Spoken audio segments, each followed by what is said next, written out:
तो हेलो दोस्तों, स्वागत है आप सभी का रोशन घोस्ट ज्ञान के एक और न्यू एंड फ्रेश वीडियो में। तो गाइज मैं आ चुका हूँ आप सब लोगों के लिए एक और मज़ेदार स्टोरी लेकर के। गाइज ये स्टोरी खतरनाक खौफनाक होने वाली है, दिल दहला देने वाली ये कहानी है, क्योंकि ये कहानी सच्ची घटना पे आधारित है जो मेरे ही पड़ोसी गांव में रहने वाले एक मेरे दोस्त के साथ घटी थी, जिसका नाम है सोहन। और इस कहानी को स्टार्ट करने से पहले मैं बता दूं कि ये जो स्टोरी है ना गाइस, ये एक सच्ची घटना पे तो आधारित है ही, और इसमें एक इंसान की जान भी गई है। तो ये स्टोरी है एक लड़के सोहन नाम की, जिसका जो दोस्त था वो उसकी डेथ हो गई थी। और जो ये सोहन था ना गाइस, ये अनाथ था एक, क्योंकि जब मेरा इनसे बात हुआ तब मेरे को पता चला कि ये एक्चुअल में अनाथ है। और ये जो दोनों लड़के थे वो साथ में रहते थे एक ऑर्फनेज में। मैं उस ऑर्फनेज का नाम नहीं लूंगा, एक अनाथ आश्रम में रहते थे, ठीक है। तो गाइस वीडियो को स्टार्ट करते हैं। वीडियो को स्टार्ट करने से पहले वीडियो को लाइक कर दिया जाए, चैनल पे नहीं तो गाइस चैनल को सब्सक्राइब कर दो। चैनल को सब्सक्राइब कर दो गाइस, वीडियो को शेयर करो, क्योंकि व्यू बिल्कुल भी नहीं आता है, ठीक है। वीडियो को शेयर करो, बेल नोटिफिकेशन को प्रेस करके ऑल पे सिलेक्ट कर दो कि मेरे ऐसे धमाकेदार वीडियोस के जो नोटिफिकेशन है वो आपके पास पहुंच जाए। खैर गाइस, बिना किसी देरी के स्टार्ट करते हैं आज का धमाकेदार वीडियो। ये उस रात की बात है जब मैं और मेरा दोस्त, मैं हूँ सोहन और मेरा दोस्त था एक, जिसका नाम था विशाल। हम दोनों जन एक अनाथ आश्रम में रहते थे। फिर वहां से हमें एक अंकल ने अडॉप्ट कर लिया, जिनका नाम था रामलाल। तो अचानक ही हम लोग उनके घर में रहने लगे। तो अचानक ही जो मेरे अंकल थे उनकी डेथ हो गई। और बहुत लोग का मानना था कि जो मेरे अंकल है वो, उनका जो है अल्कोहल पीने की वजह से, शराब पीने की वजह से उनकी मौत हो गई है। और बहुत लोग का ये भी मानना था कि उनकी मौत का एक और कारण हो सकता है कि कोई भूत वगैरह उनको पकड़ा है, क्योंकि गांव वगैरह में वो सब चीज़ों की चर्चा, भूत वगैरह पे अंधा विश्वास किया जाता था। तो खैर क्या सच्चाई थी क्या सच्चाई नहीं, ये तो किसी को पता नहीं था। और मैं जो था एक जगह में काम किया करता था, और मेरा दोस्त भी, क्योंकि हम लोग बचपन से साथ में थे। और जो अंकल थे वो हमारे सबसे खास थे, क्योंकि उन्होंने ही हमें बचपन से पाल पोस के बड़ा किया था। तो उनकी मौत का हम दोनों पे बहुत ही ज़्यादा गहरा असर पड़ा, और हम लोग चाहकर भी कुछ नहीं कर पाए, और हम लोग को पता भी नहीं चल रहा था कि उनकी मौत कैसे हुई। खैर ये सब चीज़ होने के बाद कुछ दिन बीत चुके थे। तो क्या जो मेरे मन में एक ख्याल आया कि जो अंकल है ना मेरे, वो शराब वगैरह तो पीते थे, तो क्यों ना पता किया जाए, क्योंकि मेरे को कहीं ना कहीं अंदर ही अंदर खाए जा रहा था कि अंकल की मौत कैसे हुई। तो जब मैंने पता किया तो मुझे पता चला कि मेरे अंकल के एक दोस्त थे बनवारी, जिनका नाम था, वो भी बहुत ही ज़्यादा ड्रिंक किया करते थे, और उनकी भी मौत हो गई थी। लेकिन उनकी मौत नहीं हुई थी, उन्होंने खुदकुशी की थी। वो भी बहुत ही ज़्यादा ड्रिंक किया करते थे। और शॉकिंग बात तो ये है कि जब उन जो अंकल थे बनवारी अंकल, उनकी जो फासिला के डेथ हुई ना, तो उससे एक दिन पहले ही मेरे अंकल उनसे मिलने गए थे। वो लोग खैर काफ़ी अच्छे दोस्त थे, बचपन से दोस्त थे, तो वो मिलने गए थे उन्हीं से। तो जब मैं उनके घर गया और उनके घर जाके पता किया, तो हमें पता चला कि उस दिन आए थे, उस दिन भी वो आए थे, लेकिन फिर वहाँ से वापस चले गए। तो मेरे को लगा कि शायद कोई ठेका वगैरह पे गए होंगे ड्रिंक वगैरह करने के लिए। तो फिर मैं वहाँ से निकला और निकल के चला गया ठेके के पास में, जो मैंने कभी नहीं सोचा था कि मैं किसी ठेके के पास में जाऊँगा या उसके अंदर जाऊँगा। मगर कहते हैं ना कि वक़्त सब कुछ करवा देता है और सब कुछ सिखा देता है। ख़ैर मैं वो सारी चीज़ों के नज़रअंदाज़ करके मैं अंदर गया, और मैं ड्रिंक इसलिए नहीं करता था क्योंकि मेरे अंकल ने मुझे कसम दी थी कि कभी मत करना ड्रिंक वग़ैरह। और मेरे को उस ठेके के आस-पास भी जाने से मना किया था मेरे अंकल ने। बट ख़ैर मैं अंकल के ही वजह से जा रहा था तो मैंने उस चीज़ पे ध्यान नहीं दी। मेरे को बस एक ही चीज़ जानना था कि अंकल की मौत कैसे हुई। तो मैं जब अंदर गया तो वहाँ पे एक जो बार का ओनर था उससे मैंने बात की। वो तो ख़ैर वो कुछ बता नहीं रहा था, तो ज़बरदस्ती मैंने उनसे पूछा, तो उसने बताया कि उस दिन ना मेरे अंकल जो थे वो ड्रिंक करने आए ही नहीं थे उस बार में। क्योंकि उस दिन उस बार में झगड़ा हुआ था। तो जिसकी वज़ह से मेरे अंकल आए तो थे लेकिन वहीं से चले गए गेट के वहाँ से, और ये बात मेरे को वॉचमैन से पता चली, क्योंकि जो वॉचमैन थे वो उनसे मेरा काफ़ी अच्छा खासा जान-पहचान था। और जब मेरे को पता चला तो मैंने उनसे पूछा कि वो कहाँ जा सकते हैं, और तो उन्होंने बताया कि पास में ही एक और छोटा-सा शराब का ठेका है। एक आदमी है जो साइकिल लेके खड़ा रहता है और वही शराब देता है, और जो उसका शराब है वो थोड़ा खराब रहता है, मतलब पुराना रहता है। तो उससे मेरे को कहीं न कहीं लगा कि सच में अल्कोहल ही पुराना अल्कोहल पीने की वजह से ही इन्फेक्शन हो गया होगा, जिसकी वजह से मेरे अंकल की मौत हो गई। ख़ैर मैं उन सब चीज़ों को नज़रअंदाज़ कर दिया। अब जब मेरे को पता चल ही गया था, तो मेरे को लगा कि पता चल गया है। बट मैंने उन सब चीज़ों को छोड़ के अपने काम-धाम में लग गया था, अपने काम-धाम में व्यस्त हो गया था। और करीबन 5-6 दिन ही हुए थे। उसके बाद से जो हमारा घर था ना, जिसमें मैं, मेरा भाई और जो अंकल रहते थे, मगर ख़ैर अभी तो अंकल है नहीं, तो हम लोग 2 ही जन थे घर में, मैं और मेरा भाई जो था। तो हम लोग उसमें रहते थे। तब अचानक ही ना हम लोग के घर में कुछ दिन से कुछ अजीब हो रहा था। मतलब ऐसा लग रहा था कि हम दोनों के अलावा भी कोई है वहाँ पे, और घर में कुछ भी चीज़ बिखेर जाना, जो चीज़ को हम लोग अच्छा से रखे हैं, जो कभी गिर नहीं सकता, अच्छा से सँभाल के रखे, वो चीज़ का गिर के टूट जाना। मतलब ऐसे और भी बहुत सारी चीज़ हुई, और एक दिन तो मतलब मैं मरते-मरते बचा। हुआ ये था कि उस दिन मेरा जो भाई था वो दूसरे रूम में सो रहा था, क्योंकि उसको काम का बहुत ही ज़्यादा प्रेशर था, तो वो अपना काम करके सो गया था, और मैं था एक ऐसे रूम में जिसमें मेरे अंकल वगैरह सोते थे पहले।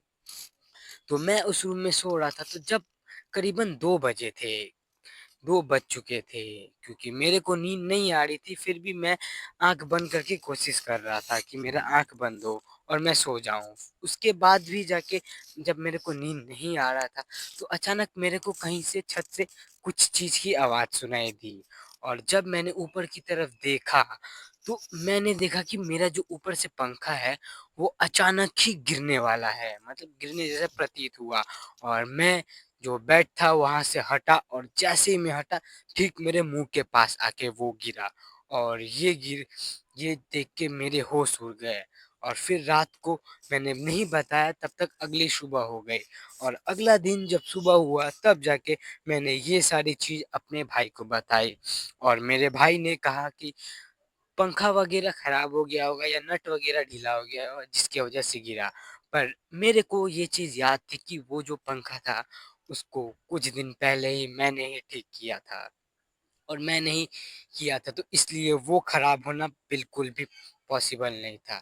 तो ख़ैर इन सब चीज़ों को छोड़ के मेरा जो भाई था वो निकल गया अपने दफ़्तर की ओर, और मैं भी दफ़्तर जाने वाला था, मगर मैं जिस रास्ते से दफ़्तर जाता था ना, तो वहाँ पे एक बाबा रहते थे, तो मैंने उनसे जाके ये सारी बातें बताई। ख़ैर ये सारी बातें मैंने इसलिए बताई क्योंकि कहीं न कहीं मेरे को इससे बहुत ही ज़्यादा अजीब या एक अलग-सी ऊर्जा दिख रही थी। ऐसा लग रहा था कि कुछ न कुछ तो है घर में, या फिर कुछ न कुछ तो हो रहा है, या कुछ तो गलत हो रहा है जो नहीं होना चाहिए। तो जब ये बात मैंने जाके उस बाबा से बताई, तो उन्होंने मुझे एक सलाह दी कि बच्चा एक काम करो, तुम अपने घर में एक हवन कर लो, क्योंकि ये सब तुम जो बात बता रहे हो उससे तो साफ-साफ यही प्रतीत हो रहा है कि कोई ना कोई ऊर्जा है तुम्हारे घर में, और वो तुम्हें कुछ इशारा देना चाह रही है या फिर तुम्हें नुकसान पहुँचाना चाहती है। तो ख़ैर मैं उन सब से बात कर ही रहा था पंडित जी से, तो उन्होंने मुझे एक डेट दी और उन्होंने मुझे कहा कि एक काम करो, तुम इस डेट पे हवन करवा लो। और वो डेट करीबन आज से 6 दिन के बाद था, क्योंकि आज था 11 दिसंबर और ये पूजा होने वाली थी 18 दिसंबर को। करीबन 7 दिन का इसमें गैप था, 7 से 8 दिन का। और इन 7 से 8 दिनों में हमारे साथ ये सब चीज़ होने वाला था जो मैंने कभी सोचा भी नहीं था। खैर वो सारी चीज़ें छोड़ के मैं निकल गया अपने दफ्तर की ओर, मगर मेरा कुछ तबीयत ठीक नहीं लग रहा था, तो मैं उस दिन अपने दफ्तर से जल्दी ही घर वापस आ गया। मगर मेरा भाई को आने में टाइम था, तो तभी मेरे मामा जी का कॉल आता है। मामा जी, मैं भले ही अनाथ था मगर मेरे जो अंकल थे उनके भाई, उनका जो भाई है, जो पड़ोस के गांव में ही रहते थे, उनसे भी हमारी काफ़ी अच्छी बात होती थी। तो उनके घर में एक फंक्शन था जिसे हमें अटेंड करना था। अब अंकल तो नहीं रहे, तो जो करना था हमें ही करना था, क्योंकि रिश्तेदारी को भी संभालना ज़रूरी है।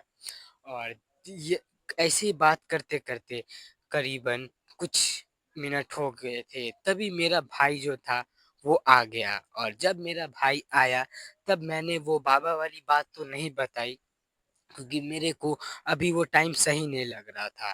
तो मैंने बाबा वाली बात ना बताते हुए मैंने जो ये मेरे मामा के कॉल आया था उनके बारे में मैंने उससे बताया और मैंने कहा कि किसी न किसी को तो जाना पड़ेगा। ख़ैर जो मेरा भाई था उसे ऑफ़िस में बहुत काम था, तो मैंने बोला कि अच्छा ठीक है, कोई दिक्कत नहीं है, तुम घर सँभालो और मैं चला जाऊँगा। लेकिन मैं अकेले कैसे जाऊँ? तो मेरा एक दोस्त था, एक ऑफ़िस का कलीग था, तो मैंने उसे भी इनवाइट कर लिया अपने साथ, क्योंकि हमें मुश्किल से 1 दिन लगने वाले थे। तो मैंने अपने भाई से बात किया और मैंने बोला कि ठीक है, मैं जाऊँगा। और अगले सुबह मैं निकलने से पहले, क्योंकि मैंने दफ़्तर से छुट्टी ले ली थी और अपने जो ऑफ़िस का कलीग था, मेरा दोस्त था, उसको भी मैंने बोल दिया था।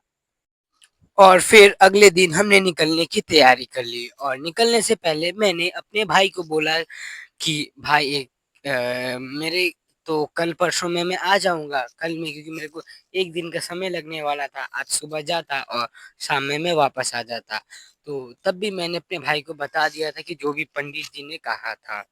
ख़ैर मेरा भाई बाबा वग़ैरह पे भरोसा नहीं करता था, तो उसने उस बात को ध्यान नहीं दी।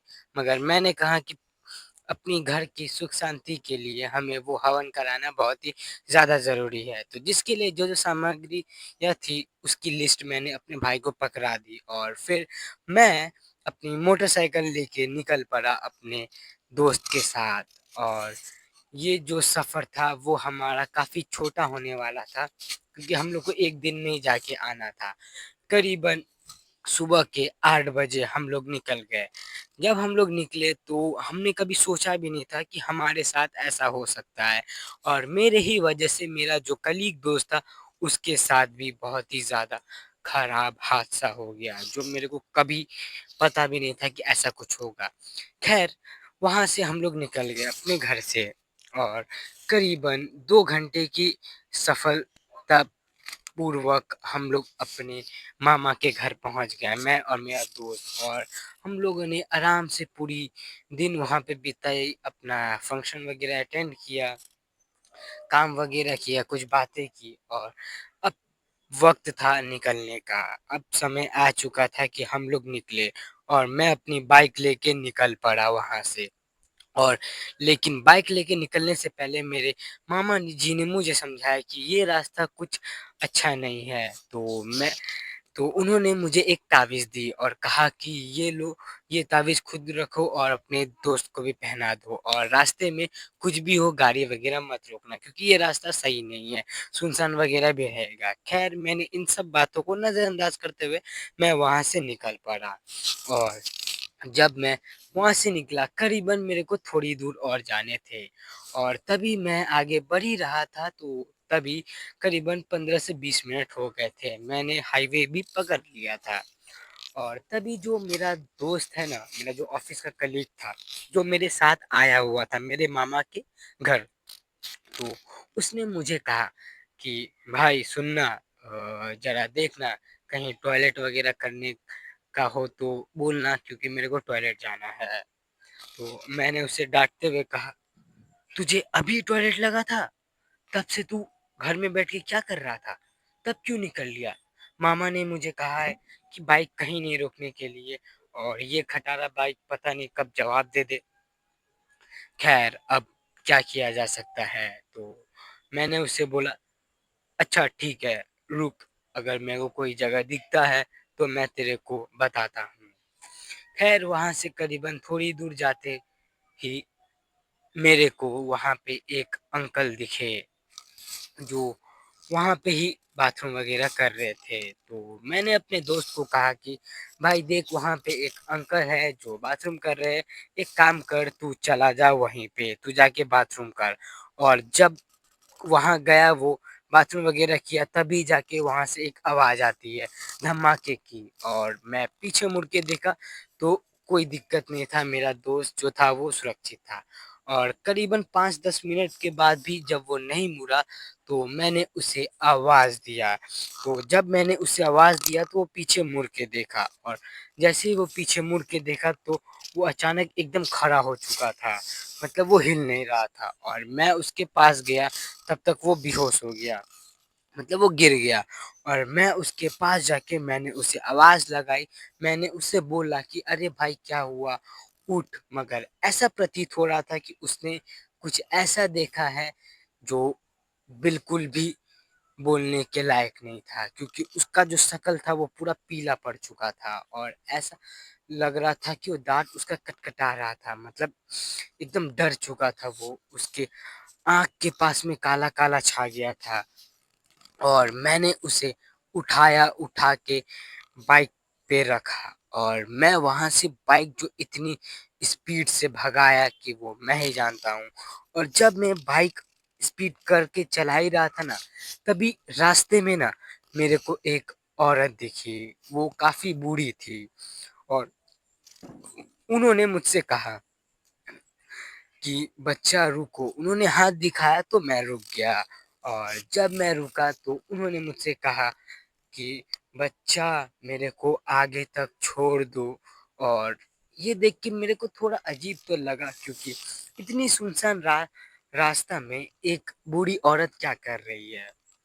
तो यही चीज मैंने उनसे पूछी, तो उन्होंने मुझे एक ही जवाब दिया कि मैं जो है भीख मांग के खाती हूँ, और सड़क के कोने में ही सो जाती हूँ।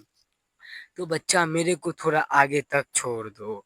तो मैं बिना हिचकते हुए उन्हें वहां आगे के लिए छोड़ने के लिए राजी हो जाता हूँ, और कहता हूँ कि आइए पीछे बैठिए। और जैसे ही मैंने उनसे कहा तो उन्होंने धन्यवाद कहते हुए मुझे अपनी बैग से एक टिफिन निकाला, और मुझे कहा कि बच्चा, ये लो, कुछ खाने के लिए इसमें सामान है जो तुम्हारे लिए मैंने लाया है। और जब मैंने देखा तो उसमें मैंने देखा कि उस टिफिन में एक कटा हुआ हाथ है, जो जिसे मुझे वो दादी माँ खाने के लिए कह रही थी। और ये जब मैंने और मेरे दोस्त ने देखा, तो हम लोगों ने बाइक इतनी तेजी से भगाई कि मुझे समझ नहीं आया कि, क्योंकि मेरा जो काबू था वो बाइक पे बिल्कुल भी नहीं था, और मेरा काबू भी बिगड़ चुका था, तब भी मैं बिना रुके अपनी बाइक को भगाए जा रहा था। करीबन थोड़ा दूर जाने के बाद एक टर्निंग पॉइंट आता है, जिसकी वजह से मेरा जो बाइक था वो इम्बैलेंस हो गया, और इम्बैलेंस होने के बाद जाके एक पेड़ से जाके टकरा गया। और जैसे ही पेड़ से जाके टकराया, वैसे ही मेरे को एक मिरर था, जो बाइक में मिरर होता है, उस मिरर में मेरे को दिखता है कि वो औरत मेरे जस्ट पीछे खड़ी है। वो, क्योंकि मैं इतनी दूर से बाइक चला के आया, तो इतनी जल्दी वो औरत कैसे आ गई? ऐसे बहुत सारे सवाल मेरे मन में चल रहे थे, और मैं ये सोच रहा था कि अब हमारा क्या होगा, क्योंकि मेरे वजह से जो मेरा कलीग दोस्त था उसकी भी जान खतरे में आ चुकी थी। अब सवाल ये था कि अब हम लोग क्या कर सकते हैं?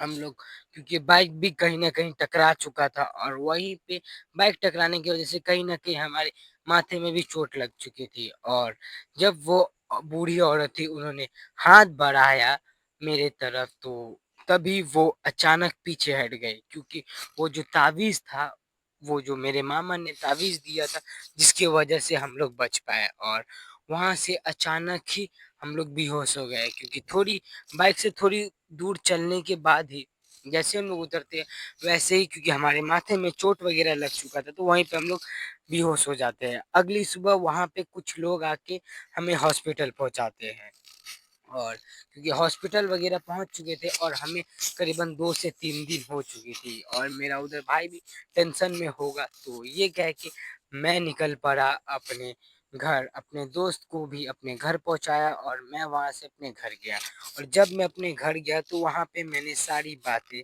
बताई। ये सारी बातें मैंने अपने भाई को बताई और मेरे भाई को इस चीज़ के ऊपर भरोसा नहीं हो रहा था। तो क्योंकि अब जाके वो समय भी आ चुका था जो समय हमें हवन में कराना था क्योंकि करीबन 4 से 5 दिन लग चुके थे। अब सिर्फ़ और सिर्फ़ बचा था 1 दिन हम लोग का वो हवन करवाने में। तो मैं गया, वही बाबा से मिला क्योंकि जो बाबा ने हमें कहा था और उन्होंने मुझसे कहा कि तुम लोग तो बहुत ही बड़े मुसीबत में फँस चुके हो और मैं जैसे ही अपने बारे में जो भी हुआ वो सब चीज़ बताने वाला था, तभी बाबा ने मुझे रोकते हुए कहा कि शांत हो जा बच्चा, मैं सब जानता हूँ क्या हुआ है तुम्हारे साथ। अब तुम्हें डरने की कोई ज़रूरत नहीं है। मैं कल शाम 6 बजे आऊँगा और तुम मेरे साथ अपने भाई को लेके चलना शमशान घाट क्योंकि वहीं पे तुम्हारा राज होगा, सबके सामने आएगा कि तुम्हारे साथ ऐसा क्यों हुआ? कौन वो आत्मा है? कौन वो परछाई है? कौन वो रूह है जो तुम्हें नुकसान पहुँचाना चाहती है? क्योंकि ये सिर्फ़ और सिर्फ़ तुम्हारे साथ ही हो रहा है और किसी के साथ नहीं। तो मेरे पास ऐसे अनगिनत सवाल थे और मैं बस एक चीज़ कह सकता था। मैंने वहाँ से बाबा को प्रणाम किया पैर छू के और मैं निकल गया अपने घर की ओर और घर पहुँच के मैंने अपने भाई को बताया कि एक काम कर तू कल में ऑफ़िस का छुट्टी ले ले क्योंकि कल में हम लोग को शाम 6 बजे जाना है शमशान घाट क्योंकि बाबा आएँगे हमारे घर और बाबा अगले दिन होते हुए शाम के 6 बज चुके थे और बाबा आए हम लोग से मिलने के लिए और वहीं से हम लोग निकल गए शमशान घाट की ओर।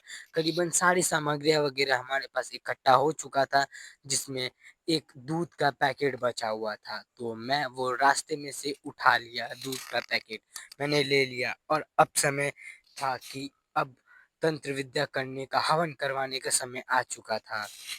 और हवन करवाने के लिए हम लोग शमशान घाट पहुँचे तो वहाँ पे जो थे एक बड़े तांत्रिक थे जो बाबा के गुरु थे क्यों उन वहीं पे जाके हम लोगों ने सारी विद्या वगैरह करना स्टार्ट की।